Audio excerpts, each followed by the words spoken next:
The moon hung low in the ink-black sky, casting eerie shadows that danced on the walls of my dimly lit living room. I sat alone, surrounded by the oppressive silence of my empty house. My parents had left for a week-long business trip, leaving me in charge of our creaky old home. The clock on the wall ticked loudly, each second echoing through the quiet rooms like a distant heartbeat. Restless, I decided to distract myself with a book. I grabbed a dusty novel from the shelf and curled up on the couch, trying to lose myself in its pages. But as I read, a subtle unease settled over me. It wasn't the plot that disturbed me. It was the feeling that I was being watched. I glanced around the room, dismissing my paranoia as mere nerves from being alone. Suddenly, the lights flickered, plunging the room into momentary darkness. My heart raced as I fumbled for my phone, using its dim glow to navigate towards the circuit breaker. I cursed under my breath, convincing myself it was just an electrical glitch. But the unsettling feeling lingered. As I settled back into the couch, determined to ignore the growing unease, I heard a soft whisper. It was faint, like a distant murmur, barely audible over the rhythmic ticking of the clock. I strained my ears, trying to discern the source. The voice seemed to come from the hallway, a ghostly presence in the empty house. Alone, not alone. My breath caught in my throat. The voice was ethereal, chilling. I dismissed it as my imagination playing tricks on me, blaming the eerie atmosphere for my heightened senses. But then, I heard my name whispered in a sinister tone that sent shivers down my spine. "Sarah." I froze, the blood draining from my face. The voice was unmistakably real. Panic set in as I realized I was not alone in the house. Trembling, I clutched my phone, debating whether to call the police or confront the intruder. The shadows seemed to grow darker, more ominous, as if they were alive and closing in on me. Summoning all the courage I could muster, I tiptoed down the hallway, my senses on high alert. The oppressive silence weighed on me, broken only by the occasional creak of the floorboards beneath my hesitant steps. As I reached the end of the corridor, the air turned icy cold and the whispers grew louder. Alone, never alone. I swung open the door to my parents' room, revealing an emptiness that mirrored the rest of the house. But the whispers persisted, swirling around me like malevolent spirits. Desperation clawed at me as I realized the voices were not external. They were inside my head. Alone. Never alone. We are always here. Tears welled in my eyes as I grappled with the inexplicable horror. The shadows seemed to converge, coalescing into a dark figure that loomed over me. Paralyzed by fear, I watched as the shadows reached out, their icy fingers brushing against my skin. In that moment of terror, I understood. I was not alone, and I never would be. The spirits of the house had claimed me as their own, and the chilling whispers echoed through the hollow corridors, a haunting reminder that some entities are never truly gone. As the clock struck midnight, the voices reached a crescendo, drowning out my desperate sobs. The house embraced me in its spectral grip, and I became just another ghostly presence within its walls.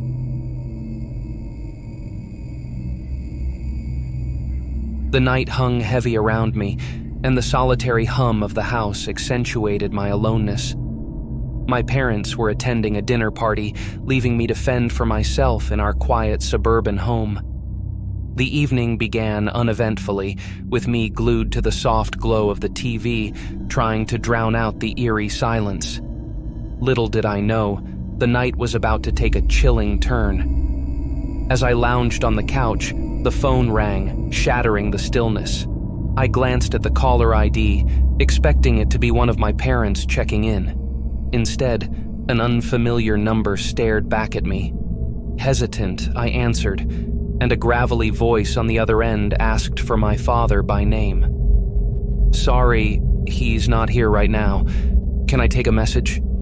I replied, trying to mask the unease in my voice. The stranger hesitated before saying, "Just let him know that an old friend called. He'll know who." The line went dead, leaving me with a knot of unease in my stomach. My father seldom mentioned old friends, and the cryptic message left me unsettled. Trying to shake off the disquiet, I resumed my attempt at distraction, but the TV seemed to provide little solace. An hour later, the doorbell rang, and I jumped, the sound echoing through the empty house. I peered through the peephole, half expecting to see my parents returning early. Instead, a shiver ran down my spine as I saw a shadowy figure standing on the porch, obscured by the darkness. "Hello? Can I help you?" I called cautiously, my hand hesitating on the doorknob. The stranger's face remained hidden beneath the hood of a dark jacket, but the voice matched the one from the phone call. "I'm here to speak with your father. It's urgent." Unease twisted in my gut as I mulled over the mysterious call and the stranger now standing at our doorstep. Instinct told me not to open the door, and I stammered, "He's not here. What's this about?" The stranger insisted that it was a matter of great importance, but I stood my ground, refusing to reveal any more information. The tension hung thick in the air as the stranger lingered for a moment before reluctantly turning away. I watched them retreat into the night, disappearing into the darkness. Alarmed, I decided to check the security camera footage from the doorbell, hoping for some clarity. To my dismay, the recording showed nothing but an empty porch during the stranger's visit. It was as if they were a phantom, leaving no trace of their presence. As the night wore on, I couldn't shake the feeling that something was amiss. The cryptic phone call, the untraceable stranger. It all seemed like a sinister puzzle. When my parents returned, I hesitated before sharing the unnerving events of the night, unsure if I was overreacting or if our family had unknowingly become entangled in a web of mystery. The stranger's elusive visit lingered in the shadows of my thoughts, a haunting reminder that sometimes the most unsettling mysteries are the ones that leave no trace behind.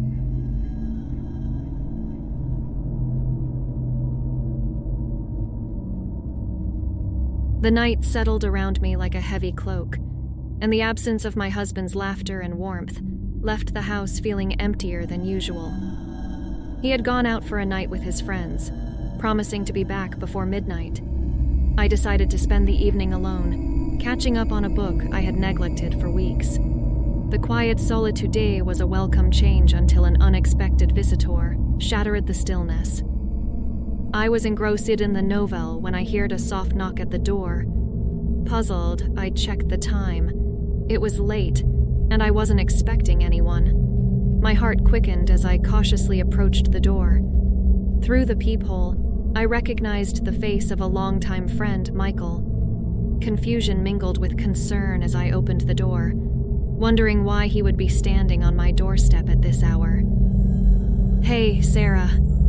Sorry to bother you. I know it's late, but I had to talk to someone," Michael said, his eyes betraying a sense of urgency. I invited him in, my unease growing as I realized he was well aware my husband was out for the night. Michael explained that he had initially planned to join the gathering, but had suddenly changed his mind, citing a vague excuse about not feeling well. He seemed agitated, glancing over his shoulder as if expecting someone to follow him. As he spoke, a sinking feeling settled in my stomach. Michael's behavior was erratic, and his eyes darted nervously around the room. I couldn't shake the unsettling feeling that something was amiss. I pressed him for details, trying to understand the urgency behind his unexpected visit.